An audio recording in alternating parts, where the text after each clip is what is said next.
Hi there guys, well welcome back. So we're finally cracking into the complex numbers section of this chapter. So we're now going on to 3F, and there's quite a lot of little definitions for 3F, none of which are particularly complicated, but it's just building up the idea of complex numbers. I think this is kind of an exciting moment, to be honest, because it's not often that you develop a new system of numbers.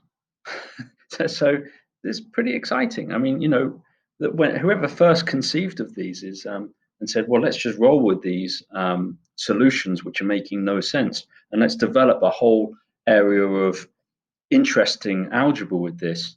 Yeah, whoever did that is great. I mean, I guess it's the combination of many mathematicians over years. In fact, okay, hang on, sorry about that. So in fact, it says there's a little note actually on here. Did you know?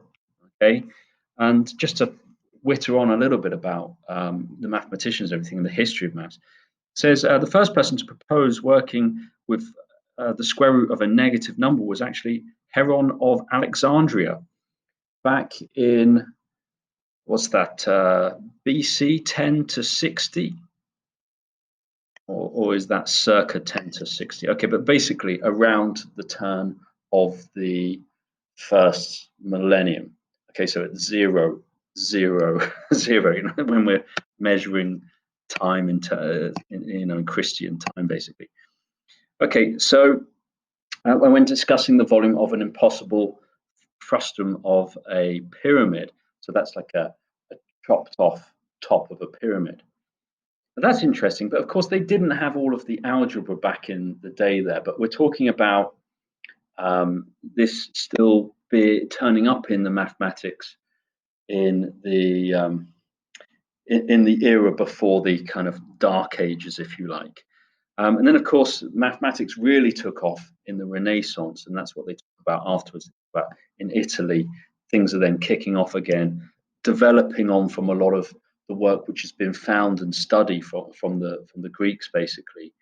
And yeah, and then that's where it sort of really takes off again. Okay, I'm missing out a lot of maths history there. We're talking about, history of maths being developed in India and the Middle East as well. But a lot of the modern way of writing mathematics is and a lot of the more sophisticated modern methods came about during the Renaissance. Okay, anyway, just a little bit here. Alexandria, Alexandria. If you're interested, it's in Egypt. So this Heron of Alexandria came from Egypt, it would seem. And yeah, there we go. Just checking it out on the maps, and the fort looks pretty nice there. Sea looks pretty nice as well. Quite like to go there myself. Okay, and then they talk about later on in Italy, mathematical tournaments became very popular. Solving difficult cubic equations became a way in which they found the winner. So cubic equations actually, just like we have a quadratic formula, there is actually a cubic formula as well, but it's just really nasty. Okay, we wouldn't be teaching that in a course. It's just there are other ways of solving these things. Okay, and those mathematicians discovered the formula for solutions of cubic equations. There we go. That's what they're talking about, and introduced complex numbers. So we have Tartaglia. I don't know if I pronounced that one right, but between 1499 and 1557. And then we're talking about Cardano. And Cardano introduced complex numbers in the form of a plus the square root of b. But in fact, it's not all the way until Euler until we get I being equal to the square root of -1. And there's a bit in between where Descartes is talking about the imaginary part of a number. So which gives an interpretation to the square root of -1. Oh, and John Wallis. I didn't know who John Wallis was. John Wallis is an English clergyman there. Looks like a pretty dour chap, to be honest. Okay, so there we go. A little bit of history on that one. Now, I guess what's also interesting is just building up the mathematics. So we start with our natural numbers.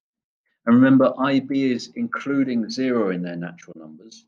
Some definitions don't. So that's obviously, 1, 2, 3, 4, 5, 6, 7, and also 0. And then you're going to your integers, and your integers are including all your negative numbers as well. And then the set which comes after that, which includes all of those things, is then your rational numbers. So this is standing for quotient, but that's rational numbers there. So rational numbers can be written as A over B, where A and B are both integers, and rational numbers come as well from saying a ratio of two things. So a ratio can also be written in the form of a fraction.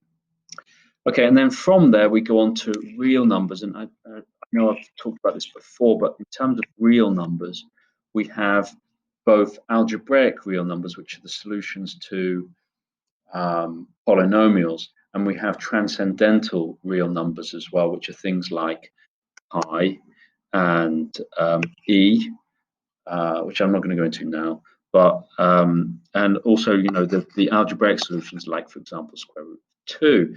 So that's pretty much everything on our real axis, like our axis for x or our axis for y. That's what we've been interested into up to now. And then we get our imaginary numbers, or rather our complex numbers as we call them now.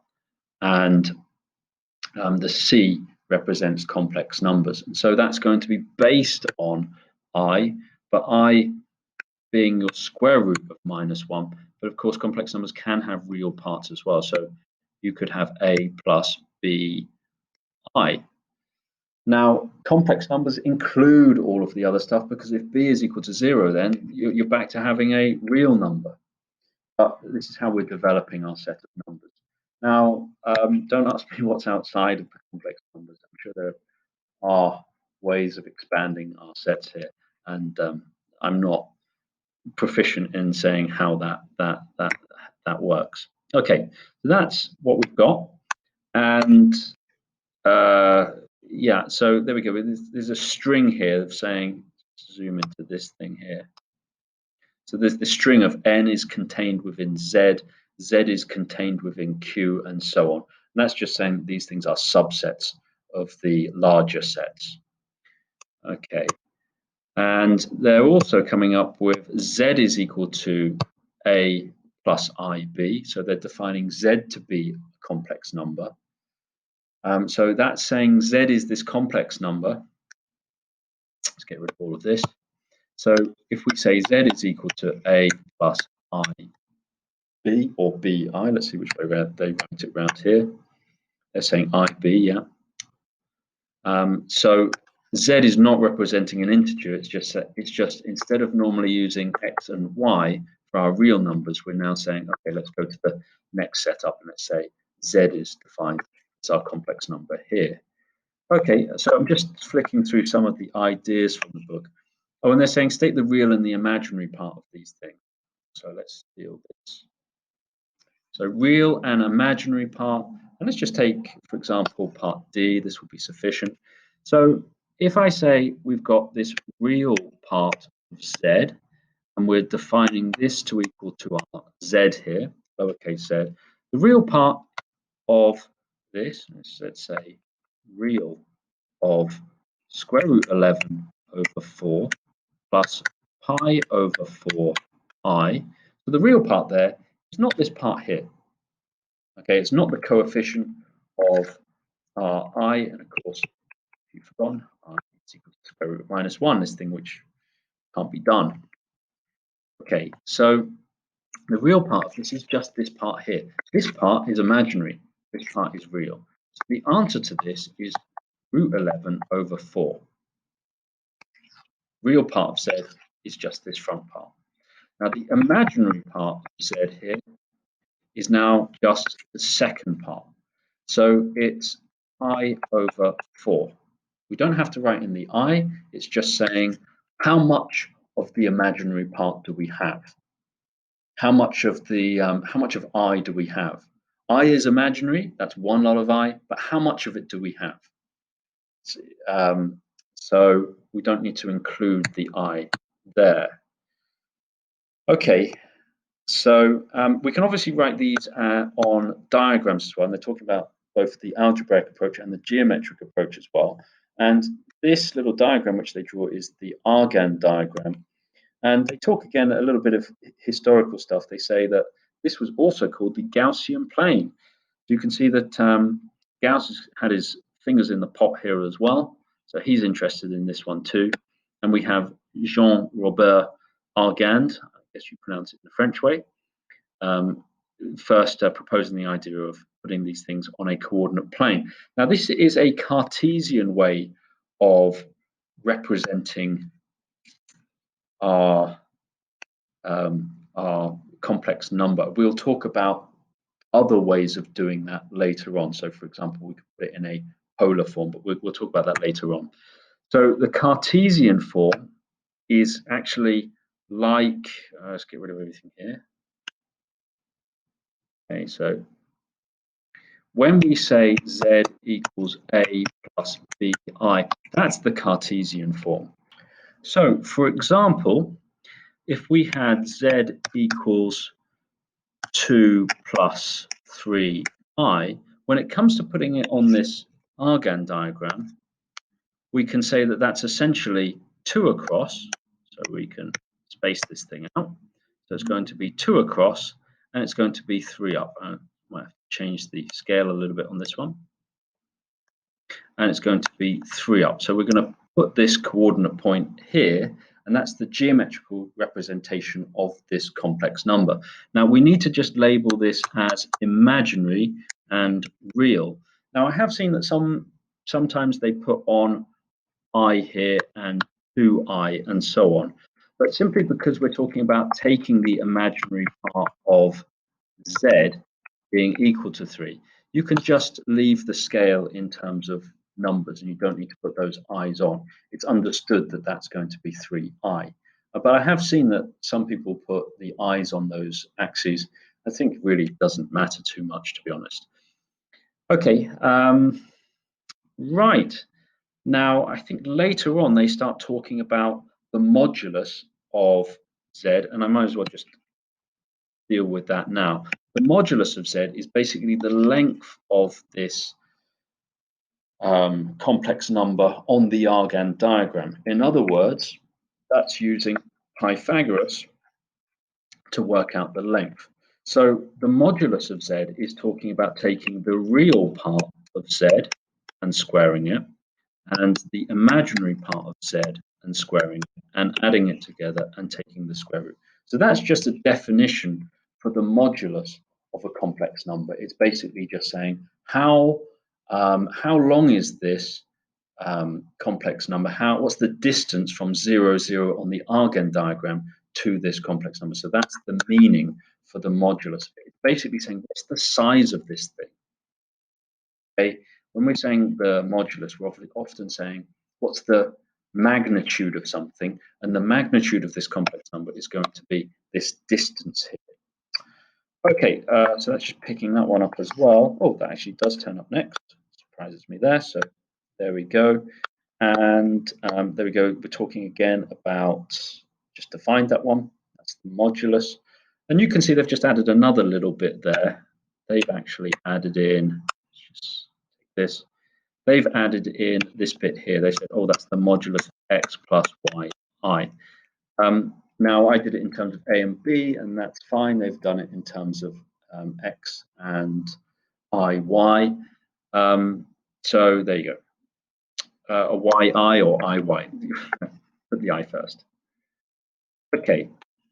It's interesting to note that the modulus of this is always actually a real number, because there's always a real distance to how far we are on the Argand diagram.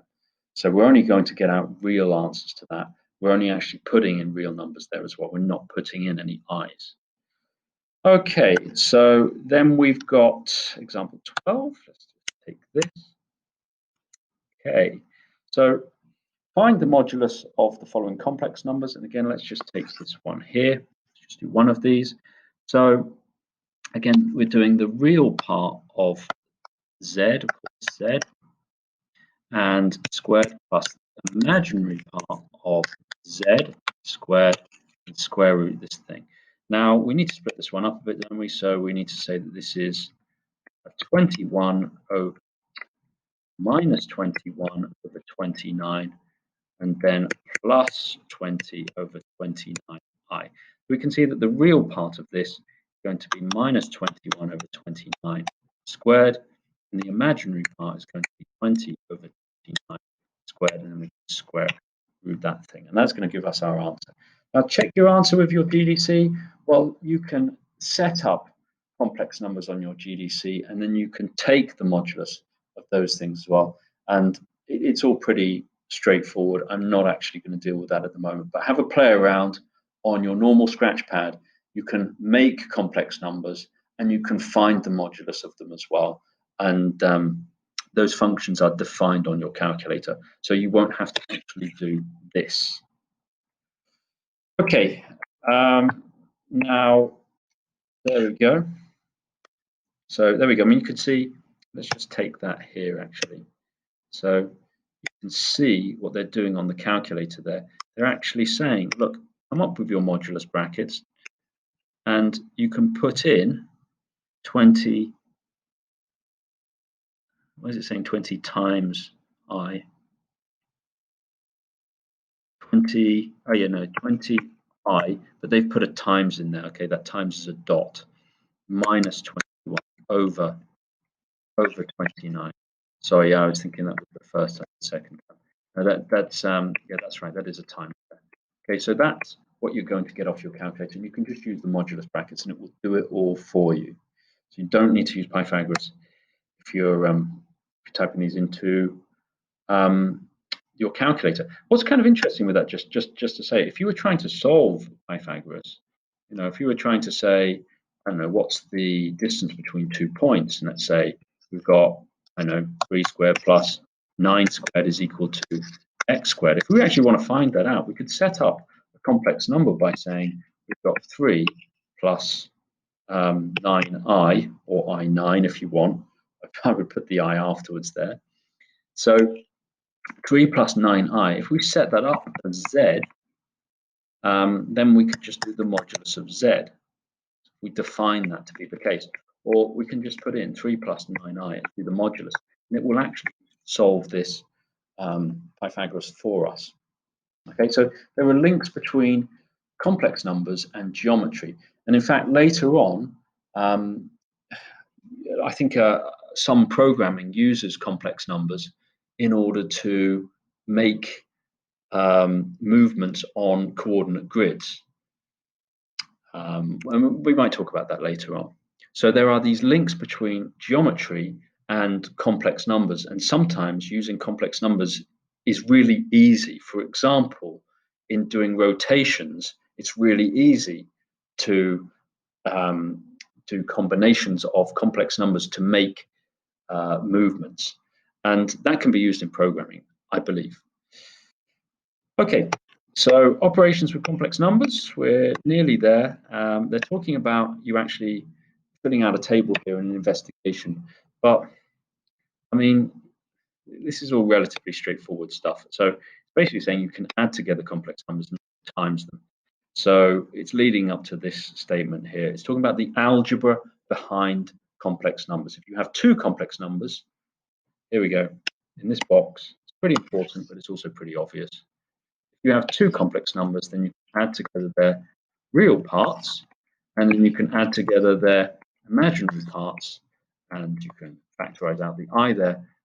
And you know, it's pretty obvious stuff, really.